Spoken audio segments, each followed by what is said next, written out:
నల్లా welcome to సాఫ్ సీదా ముచ్చట. ఎట్లున్నారు అందరూ? మంచిగున్నారా నల్లా? నేనైతే జబర్దస్తున్నానోల్లా. ఇవాళ మీ కొరకు మంచి మంచి వార్తలు పట్టుకొని వచ్చిన. మీరు ముందుగాల హెడ్లైన్స్ చూడుర్రి, నేను మొదగాల వార్త తయారు పెట్టుకుంటా.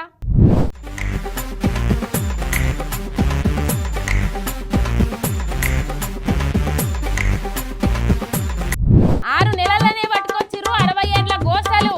కాంగ్రెస్ ఏలుబడిల జనాల కష్టాలు, రెవెన్యూ డిపార్ట్మెంట్ వాళ్ళ చిత్రాలు. ఎంతైనా మారరా వీళ్ళు? కారు పార్టీ పేరుందని పాయికాన కూలగొట్టిన అధికార పార్టోళ్ళు బీఆర్ఎస్ వాళ్ళని చూస్తేనే కళ్ళల్లో నిప్పులు పోసుకుంటారు. కొందరు కాంగ్రెస్ బుడ్డ లీడర్ల ఆగడాలు మరీ మితిమీరుతున్నాయి. రాక రాక అధికారం వచ్చిందన్న అహంకారం కొట్టచ్చినట్టు కనబడుతున్నది. కారు పార్టీ పేరును చూస్తేనే వాళ్ళ కళ్ళల్లో నిప్పులు పోసుకుంటున్నారు. బీఆర్ఎస్ ఆనవాళ్ళు లేకుండా చేయాలని కుట్రలు చేస్తుండ్రు. ఆఖరికి పాయకాన్లను కూడా ఇడిచిపెడతలేరు. గంత పుండాకోరోలు తయారైతుర్రు. షీ వీళ్ళకి ఎట్లా చేరం లేదు చెప్పుండ్రి. పబ్లిక్ సౌలత్ కోసం కట్టిన పాయకాన్లను కూడా ఇడిచిపెడతలేరు అధికార పార్టీ బుడ్డ లీడర్లు. చెంకుబండ మీద బీఆర్ఎస్ లీడర్ల పేరుందని పాయకాననే కూల్చేసిండ్రంటే వాళ్ళు ఎంత పుండాకోర్లు ఉన్నారో చూడుండ్రి. పెద్దపల్లి జిల్లా రామగిరి మండలం నాగేపల్లి ఎక్స్ రోడ్డు కాడ జనాల సౌలత్ కోసం గ్రామ పంచాయతీలు సులభ కాంప్లెక్స్ పాయకాలను కట్టిండ్రు. ఆ చెంకుబండ మీద అక్కడ బీఆర్ఎస్ నేతల పేర్లు ఉంటాయి కదా, ఆ గొగ్గ చూసి వాళ్ళకు కండ్లు మండినాయి. వాళ్ళ పేరున్న పాయకాను ఉండనే ఉండద్దని ఆయన జేసీబీ తోటి కూల్చేసిండ్రు. గింత బుగ్గులెందుకు అధికార పార్టీ లీడర్లకు? కారు పార్టీ గుర్తు కనబడకుండా చేయాలంటే వాళ్ళు కట్టించిన కట్టడాలన్నీ గిట్లనే కూలగొట్టురు. మరి అప్పుడే మీ కండ్లు చల్లబడితే కావచ్చు. ప్రజల పైసలతోటి కట్టిన పాయకాన్లను కూడా ఇడిచిపెడతలేరంటే గింత దిగజారిపోతున్న రాజకీయాలు చేస్తున్నారు అధికార పార్టీ లీడర్లు. మరి ఎల్లకాలం మీరే పవర్లు ఉంటుందా ఎట్లా? కొద్దిగన్న లేకపాయే అని తిట్టిపోస్తుర్రట అటు దిక్కు జనం. కేసీఆర్ సార్ గిందుకే కదా రెవెన్యూ డిపార్ట్మెంట్ ను కూకటి వేలతోటి సహా ప్రక్షాళన చేసింది. రెవెన్యూలు కొంతమంది జలగల లెక్కనే పట్టుకొని జనాలను వీడిచ్చిరనే కదా భూముల రిజిస్ట్రేషన్ల బాధ్యతను వాళ్ళ దగ్గర నుంచి తీసిపడేసింది. అయినా కొంతమంది ఇంకా తీరు మార్చుకుంటలేరు. ఏసీబీకి దొరకటోళ్ళ దాంట్లో ఎక్కువ మంది తహసీల్దార్లు రెవెన్యూ డిపార్ట్మెంట్లో పనిచేసేటోళ్ళే ఉంటున్నారు. జనాలను గిట్ల గోస ఉచ్చుకుంటున్నారు. రెవెన్యూ ఉద్యోగులను కొంతమందిని చూస్తేనే జనాలకు ఎక్కలేని కోపం వస్తోంది. ప్రజలకు పనులు చేసే ముచ్చట ఎన్నడో బంద్ చేసిండ్రు చాలా మంది ఉద్యోగులు. ఎంతసేపు జేబులు నింపుకోవాలన్న యావనే గాని నియతిగా పనిచేస్తోళ్ళ కరువైనరు డిపార్ట్మెంట్లో అనిపిస్తున్నది. ఇక ఈ అన్న పరిస్థితి చూడుండ్రి. ఆయన భార్య పేరు మీద ఉన్న భూమిని జనగామ జిల్లా సిలిపూర్ తహసీల్దార్ అక్రమంగా వేరేటోళ్ళ పేరు మీద రిజిస్ట్రేషన్ చేసిండట. ఎన్నిసార్లు పోయి అడిగినా నాకు కాదు నా తోకకు చెప్పు అంటున్నాడట.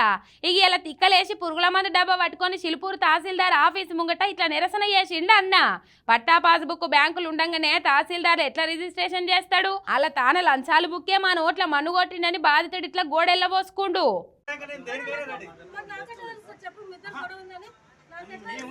నీకు క్రాప్ లోన్ ఉంటది, book pattadar pass book bank లో ఉంటది. ఉండగా కూడా ఎటువంటి డాక్యుమెంట్ జిరాక్స్ పేపర్ కూడా లేకుండా మీరు ఏ ఎవిడెన్స్ తో చేసిల్లు? నా భార్య నుండి నాకు ఏమైనా డైవర్స్ అయిందా? ఒకవేళ లేకపోతే ఆమె తెలియకుండా ఎట్లా చేసి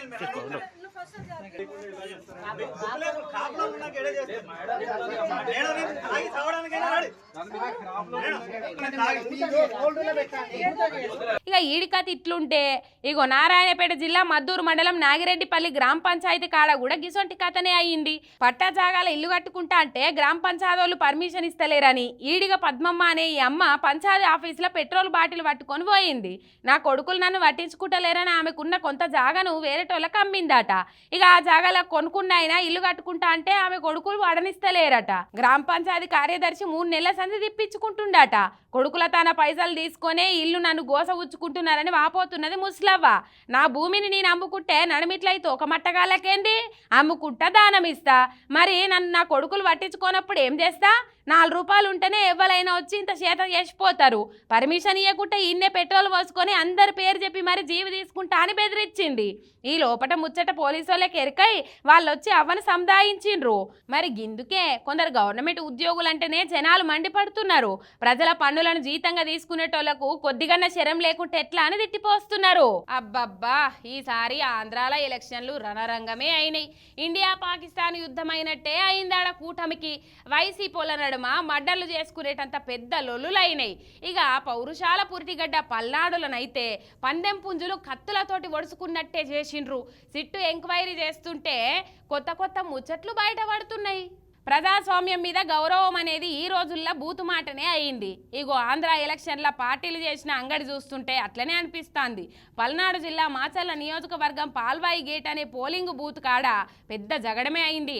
ఓటేసేందుకు లోపలికి పోయిన వైసీపీ ఎమ్మెల్యే పిన్నెల్లి ఈవీఎంను బండకేసి జాడిచ్చిండు. దెబ్బకే పోలింగ్ రూమ్లున్న సిబ్బంది అంతా గజ్జుమన్నారు.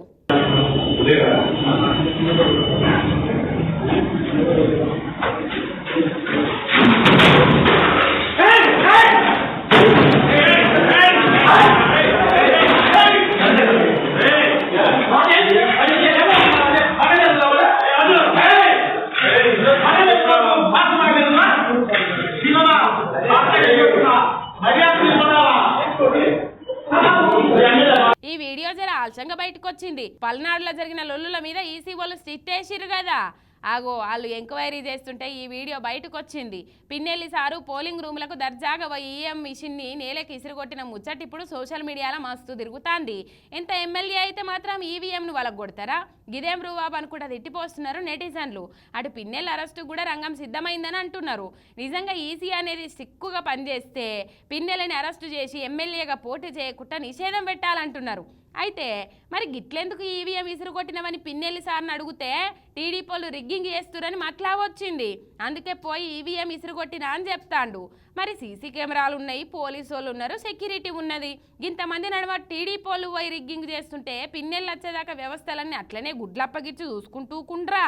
అబద్ధం చెప్తే అతికినట్టు ఉండాలని టీడీపీలు అని అంటుండ్రు. మరి చూడాలి ఏడదాకా పోతుందో ఈ పంచాయతీ. మార్పు కావాలి, కాంగ్రెస్ రావాలి అంటే నమ్మి ఓట్లేసిండ్రు జనం. ఇక చూడుండ్రి, మార్పు అంటే మార్పులు కాదు. కేసీఆర్ సార్ ఏలుబడిలా తెలంగాణను దేశంలోనే నెంబర్ 1 రాష్ట్రంగా మార్చిండు. కడిమ రాష్ట్రాల కంటే 10 ఏళ్ళు ముంగట పెట్టిండు. కానీ కాంగ్రెస్ వాళ్ళు అలవాటైన తీరులో 60 ఏళ్ళ వెనుకకు తీసుకుపోయేందుకు ఎక్కువ రోజులు టైం తీసుకోలే. 4 నెలలనే 60 ఏళ్ళ గోసలను మళ్ళా మన కండ్లకు ముంగటకు రప్పించిండ్రు. అట్లుంటది మరి కాంగ్రెస్ వాళ్ళతోటి. ఎరువుల కోసం చెప్పులు పెట్టి లైన్లు కట్టుడు, కరెంటు కోసం ఎదురు చూసుడు, అద్దుమరాత్రి బోర్లేసేందుకు చేన్ల కాడికి ఉరుకుడు, విత్తనాల కోసం విత్తనాల దుకాణాల కాడ కొట్లాడు, వడ్లు ఎప్పుడు కొంటారని కళ్ళాల కాడ తిండి నిద్ర బంద్ చేసి ఎదురు చూసుడు, కాగితాలు పట్టుకొని కాళ్ళ చెప్పులు అరిగేదాకా ఆఫీసుల చుట్టూ తిరుగుడు, అర్జీలు పెట్టుకోవాలని ఆఫీసర్ల కాళ్ళు మొక్కుడు, మూలకు పడ్డ జనరేటర్ల దుమ్ము దులిపేటట్టు చేసుడు, నీళ్ల ట్యాంకర్ల తోకెంబడి బిందెలు పట్టుకొని తిరుగుడు, రోజు ట్యాంకర్లకు ఫోన్ కొట్టుడు, రైతు బంధు కోసం ఎదురు చూపులు, రుణమాఫీ కోసం బ్యాంకుల చుట్టూ తిరుగుడు. ఒక్కటా రెండా? ఈ 5 నెలలనే 60 ఏళ్ల గోసలను దిగ్విజయంగా మన కండ్ల ముంగడికి తెచ్చిన ఘనత మన సర్కారోళ్ళది. గిదే కదా మరి ప్రజాపాలన అంటే. జనాలకు అన్ని ఇంట్లకేలే ఇస్తే సర్కారు విలువ ఏం తెలుస్తుంది? దరఖాస్తులు పట్టుకొని లైన్లలో నిల్చోవాలి, బ్యాంకుల చుట్టూ తిరగాలి, ఇత్తనాల కోసం ఎరువుల కోసం ఫర్టిలైజర్ దుకాన్ల కాడ కొట్లాడుకోవాలి, వడ్ల కళ్ళాల కాడ పడిగాపులు గాయాలి. ఇవన్నీ చేస్తేనే సర్కారు మంచిగా యాదుకుంటుందని గొప్ప ఆలోచన చేసి పబ్లిక్ ఇండ్లకి వెళ్ళి బయటికి రాకుండా రప్పిస్తున్నట్టున్నది మన గౌరవ సర్కారు. వీటన్నిటి మీద మంచిగానే సురుకు పెట్టిండు కేటీఆర్ సారు. 6 దశాబ్దాల కన్నీటి దృశ్యాలు 6 నెలల కాంగ్రెస్ పాలనలనే ఆవిష్కృతం. 10 ఏళ్లు కనిపించని కరెంటు కోతలను చూస్తున్నాం, విద్యుత్ సబ్స్టేషన్ల ముట్టడిలను చూస్తున్నాం, కాలిన మోటార్లు, పేలిన ట్రాన్స్ఫార్మర్లు చూస్తున్నాం, ఇన్నాళ్లకు ఇన్వర్టర్లు, జనరేటర్ల మూతలు చూస్తున్నాం, సాగునీరు లేక ఎండిన పంట పొలాలను చూస్తున్నాం, ట్రాక్టర్లు ఉండాల్సిన పొలంలా ట్యాంకర్లు చూస్తున్నాం, సుక్క నీరు లేక పోసిపోయిన చెరువులను చూస్తున్నాం, పాత అప్పు కట్టాలని రైతులకు నోటీసులు చూస్తున్నాం, రైతు బంధు కోసం నెలల పాటు పడిగాపులు చూస్తున్నాం, తడిసిన ధాన్యాన్ని కొనే దిక్కులేని దుస్థితి చూస్తున్నాం, 10 ఏళ్ల తర్వాత అన్నదాతల ఆత్మహత్యలు చూస్తున్నాం, చివరికి ఇవాళ జోగిపేటల విత్తనాల కోసం రైతుల మొక్కులు, క్యూ లైన్లో పాసుబుక్కులు చూసినాం. కాంగ్రెస్ తప్పులు ఆగడం లేదు, అన్నదాతలకు తిప్పలు తప్పడం లేదు. ఈ వైఫల్యాల కాంగ్రెస్ పాలనలో ఇలాంటి విషాద దృశ్యాలు ఇంకెన్ని చూడాలనో. జై కిసాన్, జై తెలంగాణ అనుకుంటా ట్విట్టర్లో కాంగ్రెస్ వాళ్ళను దెప్పిపొడిచిండు కేటీఆర్ అన్న. ఇగో ఇవ్వల్ల ఇలాంటి సాఫ్ సీదా ముచ్చట్లు ఎట్లున్నాయి? మస్తుగున్నాయిలే. మలసినప్పుడు గిసండి ముచ్చట్లు పట్టుకొని వస్తుంది మీ రేఖ. అంతవరకు మీరు చూస్తూనే ఉండాలి మీ మిర్రర్ టీవీ శనార్థి.